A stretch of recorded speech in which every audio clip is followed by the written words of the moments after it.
Hey guys, gals, and non-binary pals, Gray Shade here, and today I'm going to be telling you a little bit about how I make the homemade candy that you have seen on my channels, and also some little tips and tricks that I use whenever I'm making it.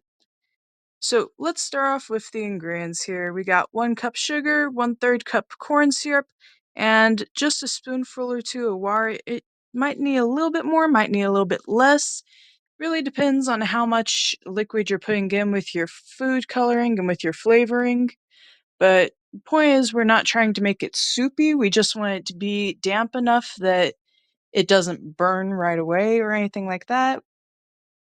And as for the supplies, we're going to need parchment paper. I suggest that if you are using a mold, you put that underneath it in case you go over or miscalculate anything like that.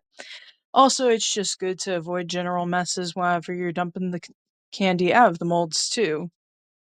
Now, for cooking the candy in, we're going to need a saucepan because that will make sure that it's nice and even. And I suggest, if you can find one, a silicone spatula just for stirring it until it's completely liquid. Also for scraping down the sides and stuff like that. Just makes life a little bit easier. Plus, it doesn't stick, so you can just scrape it off on the side of the pan. You're also going to need a candy thermometer, or you can look up the wire test for hard crack candy, which pretty much just involves getting a drop of it while it's cooking, and then you put it into a cup of water. If it comes out completely hard, and whenever you take a bite of it, then it's done. Though another thing that I would say visually to help you know when to test is whenever it starts out, it's going to be very grainy, then it'll go liquid, then it'll foam up a bit, so make sure you got enough room in your pan. And then it'll start to bubble, and eventually it'll get down to a slower bubble. That's whenever you want to start keeping an eye on it. And that's whenever I'd also suggest you start measuring the temperature for it. Though it might take a couple of tries before you really get down the timing for it, just experiment. See what you can do and what you like doing. Now, as for the instructions, I'm going to combine all of that stuff into a pan using that spatula. And then you're going to heat it medium heat while occasionally mixing it if you think that it's going to burn. I know that almost every single site that you look at will tell you not to mix it and to just let it sit. I don't listen. I mix it throughout most of the process just because I don't like to leave it sitting there. I don't want it to accidentally heat unevenly or something and burn one part or be undercooked at another. Because let's be honest, some of our pans might be a little warped, some of our stovetops might be a little angled, so I personally prefer to mix it. Now, the temperature we're aiming for, if you're using the thermometer, is going to be 310 degrees. And I personally remove it a little bit before that because it's still cooking while you got it in that pan and even a little bit after. So I suggest moving it right around 305. And then you're going to pour that into your mold, or if you're doing parchment, you can pour it onto your parchment. Now, what some people will do is they'll pour it on there and then they'll just smash it and then they'll have shards of candy. And that it can be one way to do it, but let's be honest, a lot of my stuff is like sculptures of flowers and whatnot, so I'm going to tell you a little bit about how to do that.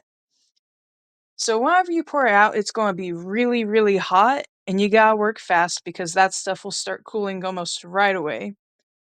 Make sure your hands are really, really clean because if you wear any sort of gloves or something, odds are it's going to try and stick right to that candy and it's going to just make a mess.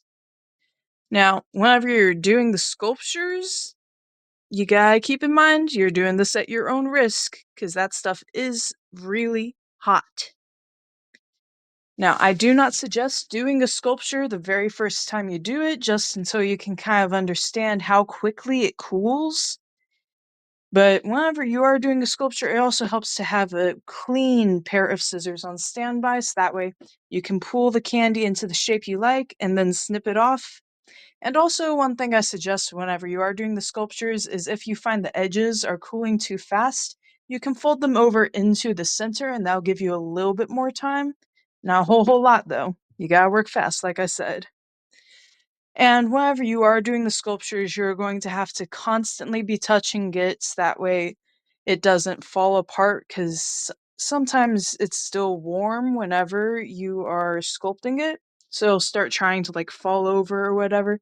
You're going to have to stay with it until it's completely cooled down enough that it's not moving anymore.